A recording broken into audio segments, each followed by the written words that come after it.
Good evening and welcome to Babylon Times. I'm Dinu Kim alongside Sean Fraser. Just a few days ago, King Alexander III of Macedon defeated King Darius III of Persia in a major battle of Arbela, effectively ending Persian resistance against Macedonia. King Alexander is being greatly praised for his victory around the whole empire. A diary originating in Babylon, called the Babylonian Astronomical Diary, can be found calling King Alexander the King of the Worlds. It is projected that Persia will soon fall to Macedonia. Additionally, King Alexander called for the construction of a new city of Alexandria, named after himself in the Mediterranean coast of Egypt. As you can see on the map being shown, the city is designed on a grid with broad avenues and a deep harbor, meant to serve as a hub for commerce. Finally, the diverse currencies of Greece and Persia are going to be unified into one currency in an effort to standardize currency.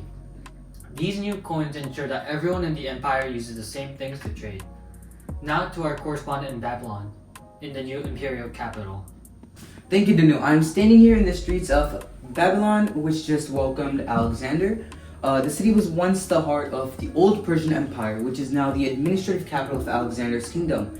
As you can see behind me, the streets of Babylon are crowded with lots and lots of celebration. There was no bloodshed when Alexander entered the city. The Babylonians themselves came out to greet Alexander, handing over the city without a fight. The Babylonian Astronomical Diary, previously, talks about the Babylonian citizens' reaction to Alexander. The tablet shows that Alexander made a promise that he will not enter into the houses of the people living there. I'm here in Memphis, and we'd like to thank Cleomenes for speaking with Babylon Times. You were appointed in 331 BCE as nomarch of the Arabian district and receiver of all Egypt's tribute, which essentially makes you the governor of Egypt under Alexander. Could you tell us how life in Egypt changed since Alexander's conquest? Egypt hasn't changed much since King Alexander's arrival here, and a lot of citizens view him as a liberator from Persian rule. He showed respect to Egypt's customs by making sacrifices, respecting the temples, and leaving local administration in place. We've reformed the tax system to increase its efficiency, but overall, Alexander directed me to respect Egyptian customs. The native nomarchs, essentially governors, still govern their areas according to ancient customs. We see that King Alexander's way of rule in Egypt is largely through tolerance. We've seen him being tolerant in all parts of his empire. What do you believe is the reason King Alexander is taking this stance in Egypt? King Alexander instructed me to conserve most Egyptian societal structures for several reasons. Egypt already has a highly efficient bureaucracy that knows how to rule this land well.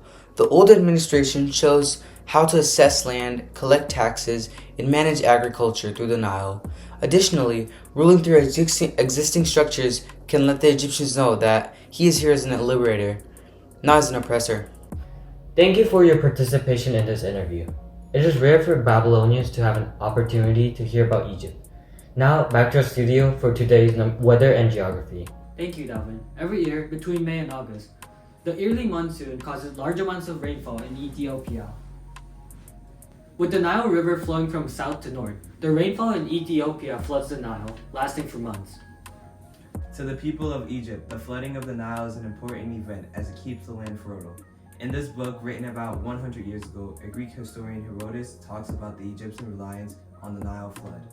This year's flooding came quite early, and went quite early. Recently, with the waters beginning to recede, farmers started planting crops again near the Nile River. The Nile River not only feeds Egyptians, but their exports are helping all other regions as well. That's all for the weather. Now on to sports and entertainment. Thank you. In Susa, a large celebration took place as over 90 Macedonian and Greek officers married Persian noblewomen. Even King Alexander took part in the ceremony, marrying the eldest daughter of King Darius III. Our analysts say that the wedding was meant to unify Macedonian and Persian elites together in an effort to consolidate Macedonian rule over what used to be the Persian Empire.